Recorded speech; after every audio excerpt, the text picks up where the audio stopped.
Why do I have a feeling this alliance is not going to end well, but it's going to be exceedingly entertaining to watch to see what happens. I'll get back to the plushies in a minute. There is a method to my madness. So, One Piece. This is me talking about chapter 1076, I believe would be this one. Last week, I went off on a whole tangent about diamonds that ended up really going nowhere, technically, because I guess I didn't notice that Nami didn't take the diamonds with her, but I still want that to be a thing just so I don't look like an idiot at some point in time, because they're diamonds and Nami is bound to want to come back and take them. We don't see anything of any of the other groups this chapter. We see stuff with Luffy and Zoro and their group, and then we get some additional things that I'll get to. But I wanted to bring up a little bit. So obviously the beginning of this chapter deals with, I like the cover page spread, by the way, the color page. That was a nice one. And like I think the cover page of the magazine was Luffy and Vegapunk in like their, fun Egghead Island outfit. So that was nice. So the beginning of the chapter is basically Luffy and Zoro trying to figure out whether or not they do want to release Kaku and Lucci from their Sea Prism Stone cuffs. And, Kaku points out the fact of like, well, you're going to have to keep saving us if you don't release us because the Seraphim are just going to keep attacking. So I'm like, okay, fair enough there. I wanted to look up a little bit more of like different truces or like enemies working together. So I looked up a little bit of that. So, and what had popped into my head last week, but I didn't quite figure out how to bring it up in the video, but I'm going to put it in this one. So last week I talked about, the Athenians and the Spartans working together against the Persians. I talked about the French and Americans working against the British during the the American Revolution. I talked about with World War II, with Britain and America and Russia, the USSR, or whatever it was called, working together against the Germans and such like that. Like these different ones that are like enemies setting aside their differences to work together to deal with a common threat. And history is full of those things. Literature is full of those things. We see them in like different anime, of course, as well. Obviously with, One Piece, there's the example of, Frankie did technically start off as an enemy, and then now he's, he's, the one that built their ship and their friend and crew member and everything like that. Other stuff, of course, with Impel Down that happened there. That's obvious. And there's another couple of other ones I'm going to bring up in a minute when I talk about some other temporary alliances that have happened in One Piece. So a couple of outside One Piece ones I wanted to mention. So I did want to mention the Christmas Truce of 1914, which if you're not familiar with this is taking place during World War I. There was a truce done around Christmas, or just around Christmas. In some cases, it lasted from Christmas up to the New Year, depending on stuff. And it was all along like the battlefronts. This truce was called because of Christmas, because it's just, well, we don't want anybody dying on Christmas type of a thing.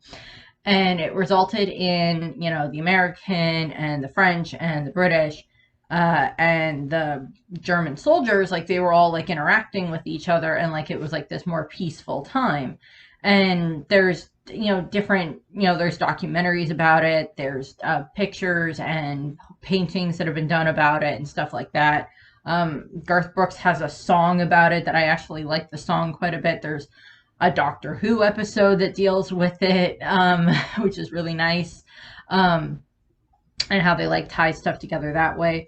So I like how I like that concept. And then of course, unfortunately, after the little Christmas truce is done, they go back to fighting each other. But it's this thing where it's just like this common humanity that like crops up. A couple of other ones I did want to mention are where it's like two rivals that hate each other working together, which and with One Piece, of course, this is like they're trying to figure out, okay, well, are Rob Lucci and Luffy going to be able to work together?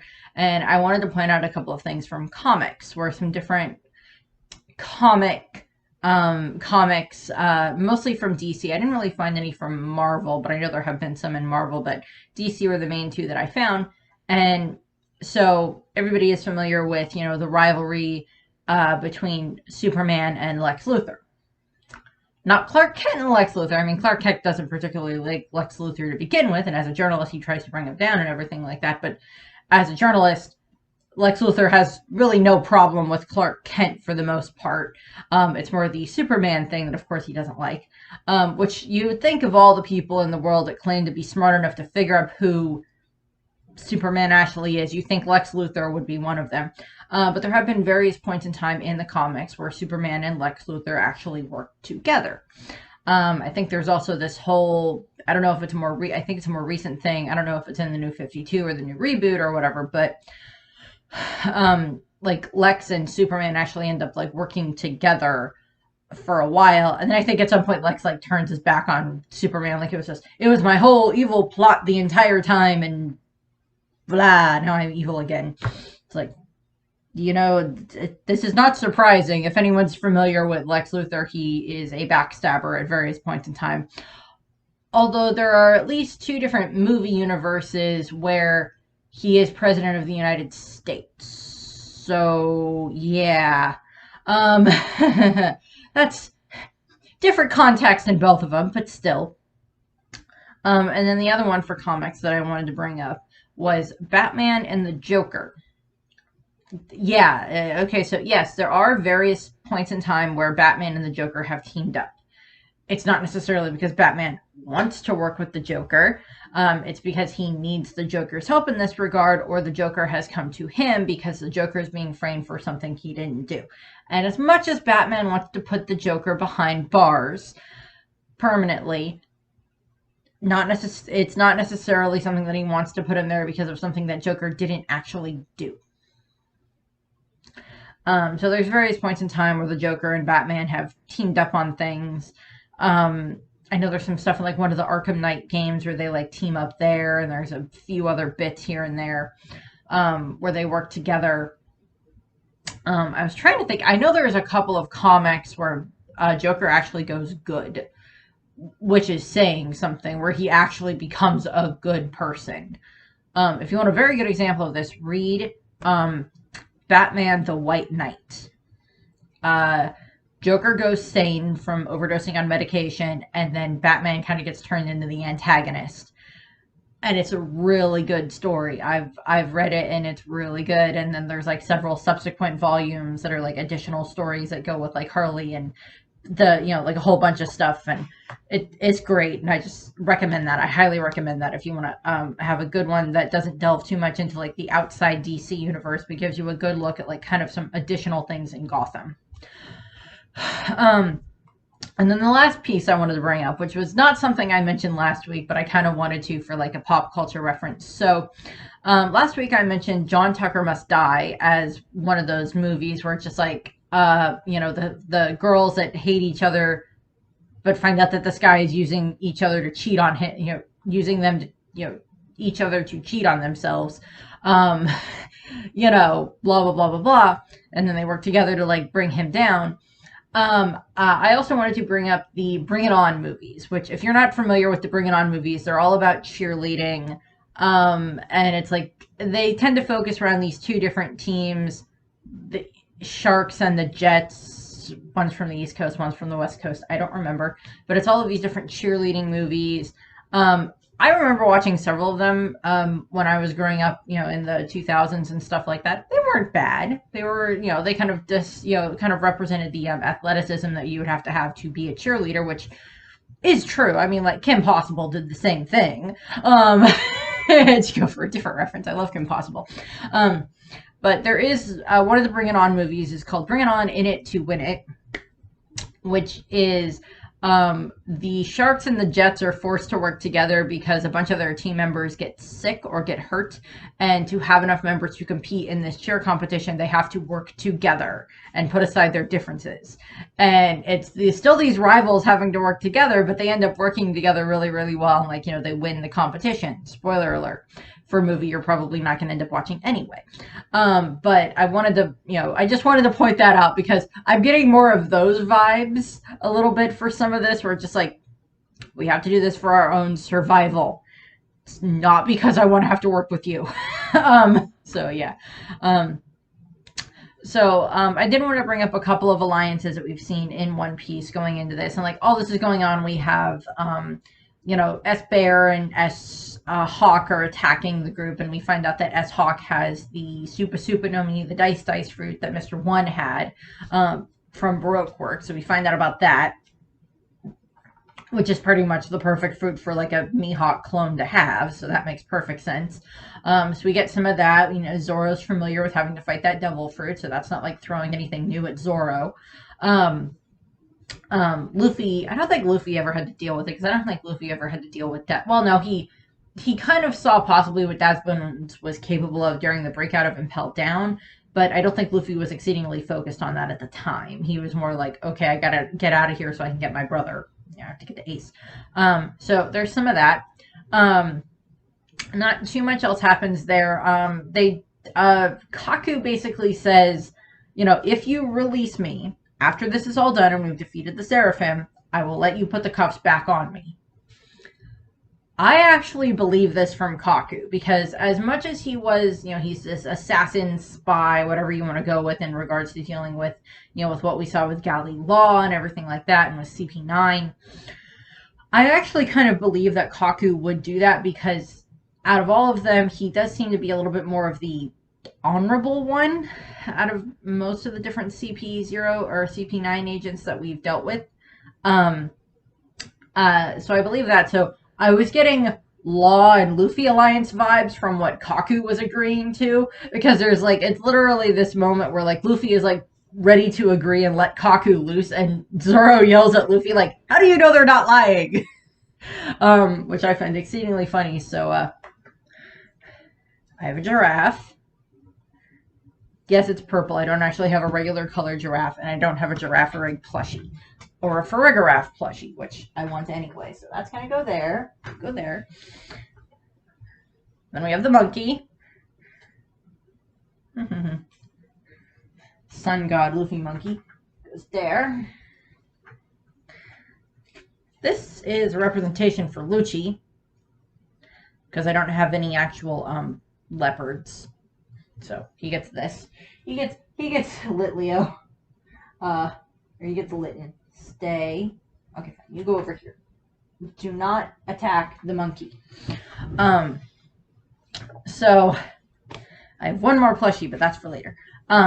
So I'm getting Law and Luffy alliance vibes from like Kaku and Luffy for that setup, because Luffy is just straight up ready to believe him, which is perfectly understandable considering this is Luffy. And then the vibes that I'm getting for the alliance form between Luffy and Lucci is more familiar with like Big Mom and Kaido, with what we saw in Wano, where they're literally like, yeah, well, we'll work together and, we'll win and, and take over the world, and then we'll go back to killing each other. It's literally like the vibes that Lucci is giving off. Literally, he basically says, yeah, if you release me, I will help defeat these ones, and then I'm going to kill you, and then I'm going to kill all your friends. Don't worry, I'll kill them very shortly after you're done. Lucci is much more of the carnivorous zone. He is much more of the I'm going to do what I want zone. I'm going to do what I want type of an assassin, much more duplicitous type of a thing. Although, I was trying to think, because, I know that throughout throughout Ines Lobby, when Luffy is fighting him, it's technically not like Lucci is cheating. He left the doors unlocked so Luffy could get through and get to him, because Lucci wanted to fight him anyway.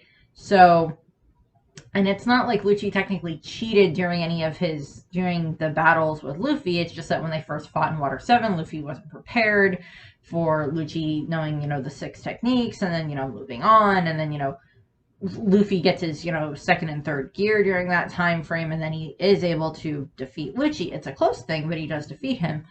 And, now we saw Luffy very easily be able to handle Lucci during the time frame just, a little while ago when they were fighting, before Luffy and the others got up to the Labosphere. So I'm not exceedingly worried about Luffy not being able to handle Lucci, but I am getting very much major Big Mom Kaido alliance vibes from that setup. So we do get it where, Luffy asked for the key from Shaka, and Shaka's like, okay, fine, I just asked that you get the Stella out of here safely. That's my request. Luffy also, I don't remember if it's Luffy that asks Lucci about this or if it's Shaka that asks about this to Lucci. I don't remember which one it was, because one of them asks about Stussy, because it's like, well, I highly doubt you're gonna like forgive Stussy for like the betrayal, and Lucci's literally like, no, she's dead too. It's like she's on borrowed time as well. So I don't remember if it was Shaka or Luffy that asked about that. I lean more towards it was like Shaka that asked about that, possibly Zoro, but more Shaka, because he would at least be more familiar with Stussy. Because he would have Vegapunk's memories or knowledge of, dealing with Stussy as a, clone and a child and blah, blah, blah, blah, blah, with, Mads and everything. So there would be that. But, and Luffy may have been introduced to Stussy when, like, they were up in the Lavos field before they all split up and everything.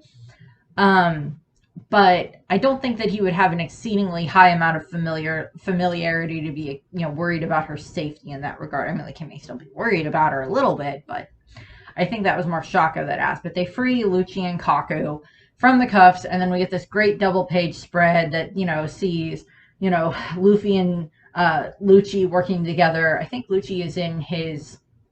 I don't think he's in his awakened form. I think he's just in his, hybrid form, and then Luffy's in fourth gear, and like they're dealing with S-Bear, and then we have, Kaku and Zoro. I don't have a Zoro plushie because I don't. The closest thing I had for a Zoro plushie was a Trico, and that didn't quite fit right. Because I don't have any like green dragons that would work for Zoro that aren't just like cute, adorable things, because I don't associate Zoro with cute, adorable things. I know tigers also somewhat associate with Zoro, but I don't have any tigers either. But I don't have any green tigers yet either. But so, and then Zoro and Kaku, I think Zoro uses like Onigiri Purgatory or whatever, and like Kaku uses one of the slicing techniques, the Rankyaku, I think is what it's called. Don't double check. I don't remember what all the different six styles are, or whatever they have that the CP9 agents have. I don't remember all of them, or I don't remember all of their Japanese names. Sorry. But like we have those two, working together. They go up against S-Snake or S-Hawk, and it appears that they take them down. I don't think we see anything else with them in this chapter, so it's like that's implied that they take care of them, and now they're going to go try to find the other ones. So we'll see how well that alliance lasts with those things. Then we cut to where Vegapunk is. Now Vegapunk seems to be in some sort of a dungeon holding cell area where there's all of these other CP agents that have been the ones that have been sent to Egghead Island and disappeared. Now, a lot of us kind of thought that, they were like attacked by Lilith and her, mecha animals, which she did. That does appear to be what happened. Or at least they were attacked by the different mechanical animals, the cyborg animals. But whether or not Lilith was involved in that, we're not sure. But they've been captured and they've been in these like holding cells or whatever for a while, because they mentioned they haven't had food or water for a while, or very little food or water. And that they've just been trapped there. So it's just like, okay, so who put them here? Also, Vegapunk, they thought that Vegapunk was the one that put them there, that they were there on his orders. And he's like, no, that's not the case. He's like, kind of like, he's trapped there too. So I have no idea, Vegapunk kind of has this realization that he was like, oh yeah, there is someone around me that has betrayed me because someone told the world government about the poneglyphs and some other stuff. So that's where they're coming to get me. Or one of the reasons they're coming to get me. So I don't quite know exactly where to put that. I know a lot of people are like trying to deduce who the traitor is out of the satellites, or is there like another satellite that we don't know about, or is there something else, or whatever? Because I don't think that J. Garcia Saturn and the rest of the Marines have arrived at Egghead. I don't think that's happened yet. admittedly, since the security system is down, it's not like we would know about that anyway, but I kind of figured they would like show us that that happened, that they've arrived or something like that, and show these other ones getting involved. Although admittedly, once they show up, and like if Jay Garcia Saturn takes control of the Seraphim, depending on how certain circumstances go, then I'm not going to be surprised. If it's just like, he takes control of them and then he just orders them to do stuff. Also, there's the whole Blackbeard theory, and there's a whole bunch of like the Caribou, whatever. Caribou is not smart enough to do this by any means. He's sneaky enough, I'll give him that, and he's slimy enough, but I don't think he's smart enough for it. So Vegapunk realizes there has to be someone around him that has betrayed him. But we don't know who that is. I know some people are like, well, it could be Shaka because he's good and he wants to do everything he can to protect the Stella body. So having all these agents locked up would make sense. So they can't then report back to the world government about what, Vegapunk's been up to. So, we'll see there. Then we move on to the last part of the chapter, which has made me very happy, and I'm sure it has made a lot of people happy. We get to go to Elbath, and we get to see Shanks, and some other old friends we haven't gotten to see for a while. So yeah, I was happy when I read when I saw that in the chapter. I'm like, yay! Bringing in the Shank stuff, I have a lion. Yes, this is Simba. Simba with a bad hair day. You put these things through the wash and then they just get really, really frizzy, unfortunately. You can't do a thing with this hair in this heat. It's winter. What am I talking about? Heat. You can't do a thing with the hair in this with all this dryness. I have a lion. Go over there. The lion is so I think one of the animals that gets associated with Shanks the most is a lion. Also kind of a griffin or a hawk to a degree because of his sword. But a lion, and there's like this plushie that is Shanks as a lion. So I've Simba. Disney nerd. Yes. So I wanted something to represent Shanks, and I was like, we'll go with that. So we get to Elbath, and we see that Shanks is inside of this giant bar, pun intended, and he's talking to this little kid giant that is still like far larger than Shanks, and the kid is basically acting the same way that Luffy did way back in chapter 1, and anytime we get flashbacks with Shanks and Luffy, where it's just like, him like, begging Shanks to take him on his ship and everything like that, and Shanks is like, no, I can't do that. I'm not going to do that and everything. And this basically confirms that, yes, Elbath is part of Shanks' territory as a Yonko. We also get mentioned that like he seems to be exceedingly popular with the people on Elbath, with all the giants and the other citizens of Elbath. We have gotten before that it's mentioned that kind of the hierarchy of Shanks' crew is that Shanks is like at the top and he is like the big boss or like chief or something along those lines, and then underneath him is like all of his different commanders, which is all of like the Lucky Roo and Ben Beckman and Yasopp and Building Snake and whatever, Howling Gab, what all the other ones are, or like the next one's down, and then like Rockstar like falls in there somewhere because he's like one of the more newer senior members. And then there's like all of the other like subordinate crews and or alliance crews that they have.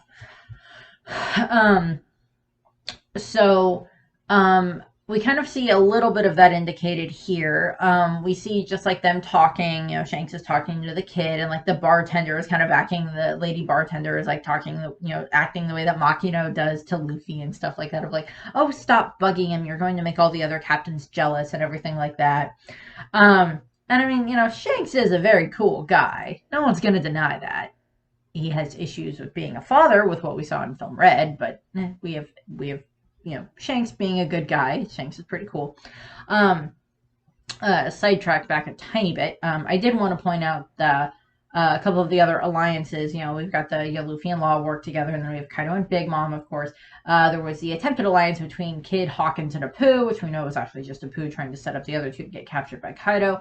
But I did want to point out another point where the Straw Hats have to work with enemies in order to deal with a common threat, and that is in Film Red, where we have the Straw Hats working together with Brule and Oven while they're in, Uta's song world to try to, save all of the people that are trapped there and also just defeat the, top Musica. And then at the same time, we have Shanks working together with Katakuri out in the real world to try to, defeat top Musica as well. So, some other variations of, the Straw Hats or enemies working together in that regard. For a common goal, for a common protection goal or whatever, because it's just like, well, this thing is much more dangerous than I could handle on my own. So sure, we can work together. Sure, that's fine. But back to Shanks on Elbath and stuff, and we see him Rockstar comes in and tells Shanks that like kids arrived, and then he's like fighting a bunch of their ships and stuff like that, which we do get a little bit worry of like a Kid and Killer talking as well, and like Killer mentions like last time we didn't even get a glimpse of Red Hair while we were here, and you still lost an arm. Captain, you still lost an arm. So it's not like Shanks took it from Kid directly. It was just someone else within their ranks, within the red-haired pirates ranks, were the ones that dealt that blow to Kid. And Kid is, of course, we see Kid actually like looking at his arm because he's like, yeah, I know. And he's like, well, it's like all or nothing now is kind of where is what he's implying. And so Kid's ready for that. And Rockstar tells Shanks, blah, blah, blah, blah. Kid's here. He's dealing, he's fighting with a bunch of our ships and whatever. And Shanks is like, okay, well, I guess I better go deal with him. And he gets up and he, leaves the bar. And he asks for help, and he looks up, and he's like, he's like, it's nice to deal with old friends again. What do you think about that, Dorian Broggy? Which, love Dorian Broggy. Yeah. Gotta love Dorian Broggy. They're great, and we see Oimo and Kashi there as well. Which, the last time we saw Oimo and Kashi was at, technically the last time we saw them was in like in Big Mom's flashback, but like canonically the last time we saw them in regards to the timeline was way back at Water 7, during the post-Ennis Lobby arc and going into some other stuff. We got like this catch up on what's going on in like Water 7, where Iceberg is getting his new secretary, and like Oimo and Kashi head out because their intention is to return to Elbath and then work on finding a way to get back to Little Garden. So that way they can then get to where their captains are, because Usopp told them that, oh no, your captains are still alive. They're on Little Garden right now. Dory and Broggy are still alive. They're still doing their battle, their duel for honor or whatever. And it's gone on way too long. So this implies that either at some point in time, Dory and Broggy did get back to Elbath, and like they tell everybody what's going on, that Dory and Broggy are still alive and everything, and that they're still having their duel. I remember there was a cover page that was part of like one of the Decks of the World one, where we see Dory and Broggy and they're still battling, and there's like newspapers flying everywhere from the news coup. But I don't remember if that was pre-time skip, like one of the bounty ups for Luffy for like pre-time skip with like Water 7, like after Ennis Lobby, or if that was like post-time skip and then it's more of a much more recent thing that they've gotten Dory and Broggy back. Because that's been 2 years, so there's a lot of stuff that could have happened in those 2 years where like Oimo and Kashi get back to Elbath and they say, yes, Dory and Broggy are still alive, we should go and try to get them. And then, if Shanks agrees to help, it's not like Shanks doesn't have the ability to, like, sail wherever he wants and, like, sail to, Little Garden and save them, get Dory and Broggy and take them back to Elbath, or just, Oimo and Kashi could, along with the new giant warrior pirates, because, like, I mean, if Hyruji knew that Dory and Broggy were still alive, which I don't know if he ever finds out about that, or at least not directly from, like, Usopp, I don't think. But, like, if he goes back, if Dory and Broggy, or if Hyruji and the New Giant Warrior Pirate, went back to Elbath, and, like, they met up with Oimo and Kashi and found out that, oh, yeah, Dory and Broggy are still alive. And then, like, they go back to, they agree to help get Dory and Broggy back, and then, like, they go to Little Garden and help, Dory and Broggy like finish up their duel, whatever the heck happens, or they're just like, you've been dueling long enough, it's time to go home. You don't even remember why you're dueling anymore, so it's just, let's go home. And they do that, and so it's some variation of that. We'll probably end up getting a flashback or clarification of that at some point in time, whether or not it was like Shanks went and got them because Noimo and Kashi told them about them. Also, it implies that Shanks has met Dory and Broggy before, which would make sense. It's not like Shanks was on Roger's crew for quite a while while he was growing up, so it's not like they couldn't have stopped at Little Garden at some point in time and met Dory and Broggy, at some point in time, or it's not like he couldn't have stopped there on his own with his own crew at some point, like after they re-entered the Grand Line at some point in time and saw them there. Also, a lot of people have pointed out that, Shanks' ship looks very much like a Viking ship, which if he's, connected to Elbath in that way, then that would make sense. So I'm not too surprised by that. So it implies, and Shanks also makes a comment to like tell Rockstar to tell Kid, game of telephone here, or game of Den Den Mushy phone here, where he's like, tell Kid that he can either come and try to fight me and lose, or he can hand over his poneglyph rubbings and we can, just call it even, and we'll let him leave. Also, we see how popular Shanks is with like the people of Elbath and with the giants of Elbath and like the other people of Elbath, because it doesn't make sense for there to only be giants on Elbath. Yes, Mother Karma was there with the lamb's house, with the sheep's house, or whatever you want to call it. She was there with that, but that was a little bit more of a duplicitous thing, of course, that we found out about. But it would make sense for if Shanks is, if Elbath now clearly seems to be a part of Shanks' territory, or at the very least they're an ally of Shanks, that some of his other allies and like other captains and crews that are under his command, under his banner, would be on the island as well, or at least would be welcome on the island as long as they don't cause trouble. Then again, giants like a little bit of trouble, so a little bit of battle here and there, a little bit of skirmishes every now and then probably make the giants happy. We make someone in the crowd, I think, makes the comment about like, makes like somehow the comment comes up with like, we don't even have to pay to stay here to be safe or whatever, and Shanks isn't like, that's not how we work, which Big Mom and Kaido clearly probably have like the system of like, you have to give, Big Mom has, the leave or life set up for her, that's like her version of taxes. Kaido probably has something very similar to that for any of the islands that are under his control, let alone not necessarily protection. Although by a technicality, I would probably prefer to live under Big Mom's rule than Kaido's rule, because if I'm in Big Mom's territory, I may have to give up little pieces of my life, a month or a week or whatever of my life every so many months. I'm like, okay, I don't particularly want to do that, but that's better than having to live in Kaido's territory and being basically turned into a slave and having to work in his factories. So there's that, at the very least. I'd be like, as long as I don't live on one of the islands that Big Mom tends to be at a lot, I shouldn't have to deal with the hunger pang rampages all that often. So there's that.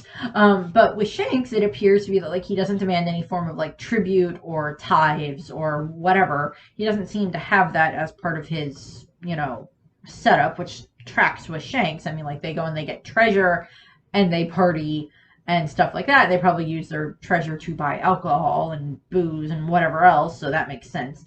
But Shanks not demanding any form of like, repayment for his services of like protecting Elbath or protecting other islands makes sense. By technicality, he offered protection to, Fuchsia Village when he was there, but, I'm sure that they still paid for any of their drinks and food and stuff like that at like Makino's bar, and maybe even did some other stuff to like pay for some stuff in town and things like that for any of the food they ate and destruction that they may have caused. At times they probably did that, which is probably one of the reasons why, Whoop Slap didn't like, kick them out at some point in time. So I wanted to point that out. Shanks is ready to go and get the rubbing, poneglyph etches from Kid. Although by a technicality, I mean, like, it's like, okay, Shanks was on Roger's ship when they were getting all of the different poneglyphs, the road poneglyphs, the load poneglyphs, whatever you want to refer to them as. Shanks was on the ship when they did that. He was there with Odin when Odin was probably translating stuff. So, by a technicality, both Shanks and Buggy should technically know the location of Laughtail, should know the location of, like, where each of the road poneglyphs mentioned, and then where that leads to Laughtail. That, I mean, like, by a technicality, that should be the case, because it's not like they would have hidden that from Shanks or Buggy. It's just Shanks and Buggy did not get the chance to go because Buggy was sick and Shanks stayed with his best friend. It's not, it's not like they were refusing to take them. It's just they couldn't go. And, so we get that, but I just, like, I don't, Shanks should technically know where it is. Unless, like, Odin translated it, wrote it down, gave it to Roger, and then Roger gave it to whoever, like, their navigator was. I don't remember who the navigator was. Certainly was not Odin, because he cannot navigate his way out of a paper bag when it's on water. But I don't remember who they ever stated was the navigator of the ship. I do not remember. I apologize if they've ever stated that. I don't remember. But Shanks was there for that, so it's not like he doesn't know, or shouldn't. It's not like he shouldn't know where, Laughtail is, or at least the general location of Laughtail. But he also needs to make this appearance of, like, oh, I don't actually know where it is, so I'm going to get these etchings anyway. Also, if he gets them from Kid, and of course Saul is most likely on Elbath with all of the other, all of the books and everything like that from the Library of Ahara. So yeah. Not that Saul can read the poneglyphs, but Shanks may be able to find someone else who can read the poneglyphs. Because I highly doubt that his intention is to give those poneglyph rubbings to Luffy, because Luffy would already have them. Because he has Big Moms, he has one on Zoe, and he has one from Kaido. So we'll see what happens with that. So that's what I have. Rambled a little bit there at times. Sorry, that's generally just the nature of my brain. So I thank you for watching. I hope you have a nice rest of your day. I hope you enjoyed this video. Slight update on Rainy. We're still getting the medication stuff worked out. Hopefully we've starting on some new stuff, and hopefully that'll help with making him much less lethargic and just much less just wanting to lay around and not do anything. So hopefully that improves. So thank you for watching. Have a nice day. Bye.